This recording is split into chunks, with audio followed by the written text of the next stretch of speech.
আজ যেন একদম অন্যরকমের সকাল। অনেক বছর পরে মা চলে গেছে, প্রায় নানা করে ২-৩ বছর হয়ে গেল। তারপর এই আমি এসে শ্বশুরবাড়িতে রাত্রি যাপন করলাম। কিন্তু দেখো, বিয়ের পর তো এখানেই বিয়ে হয়ে এসেছি, হ্যাঁ, এ পাড়ারই বউ আমি। কিন্তু তবুও যেন কোথাও এখন আর মায়ের ঘরটাকে অনেক আপন বলে মনে হয়। কী জানি না কেন, এত শাশুড়ির ভালোবাসা, এত সব কিছু পাওয়ার পরও যেন ওই ঘরে পড়ে গেছে, ঘরে বসে ফেলেছি, চা খেতে গেছে অজান্তে। তো গুড মর্নিং সবাইকে। আজকে সকালটা একটু অন্যরকম সকাল এই বাড়ি থেকে শুরু করলাম আজকে সকাল। তো হ্যাঁ আয়, আয় মেয়ে চা আর বিস্কিট নিয়ে আসছে আমার জন্য।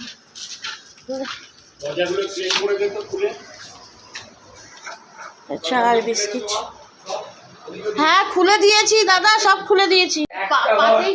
পাশেই রান্নাঘর, পাশেই রান্নাঘর, বড় আছে ঘরটা, উপরে ঘর আছে তো।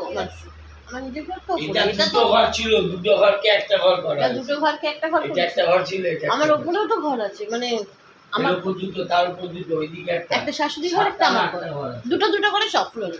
এটাও দুটো ছিল, একটা করেছিল শাশুড়িরটা আর আমারটা একই এতে। আবার উপরে হলো জ্যাঠাইমার ছেলের ঘর, সব দুটো। এই ঘরটা তো বড় আছে, ওই ঘরটা তো অনেকই বড়, ওই ঘরটা তো বড় করছি আমি। ওই ঘরটা তো হ্যাঁ, সব দেওয়াল, এইসব দেওয়াল থাকবে না তো, ছিলে যাবে, ছিলে গিয়ে পুরো প্লেন হয়ে যাবে। চলো রান্নাঘরের পাশেই আছে, দাঁড়াও ওই কোম্পানি ওকে একটু ফ্রিজটা, হ্যাঁ ফ্রিজটা বার করে দাও তো।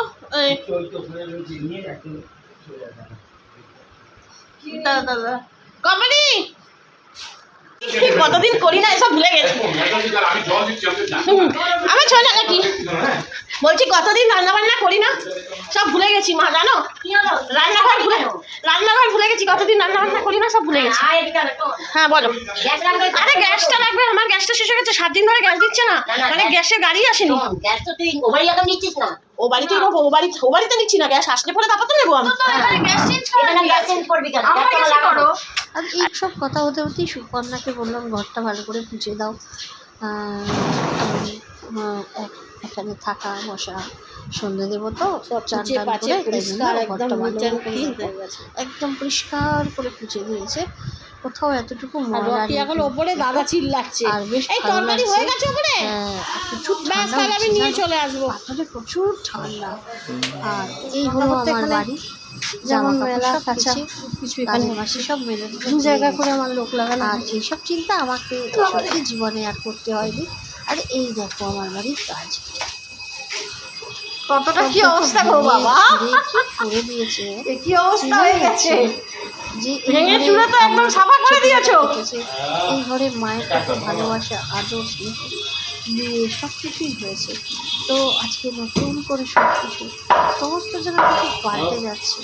আর এই দরজাটাও বন্ধ করে দিচ্ছি, আর এই পুরো অ্যাটাচ করে দিচ্ছি। জানো, যদি কখনো ভাড়া দিই ভবিষ্যতে, তো তাহলে আর অসুবিধা হবে না।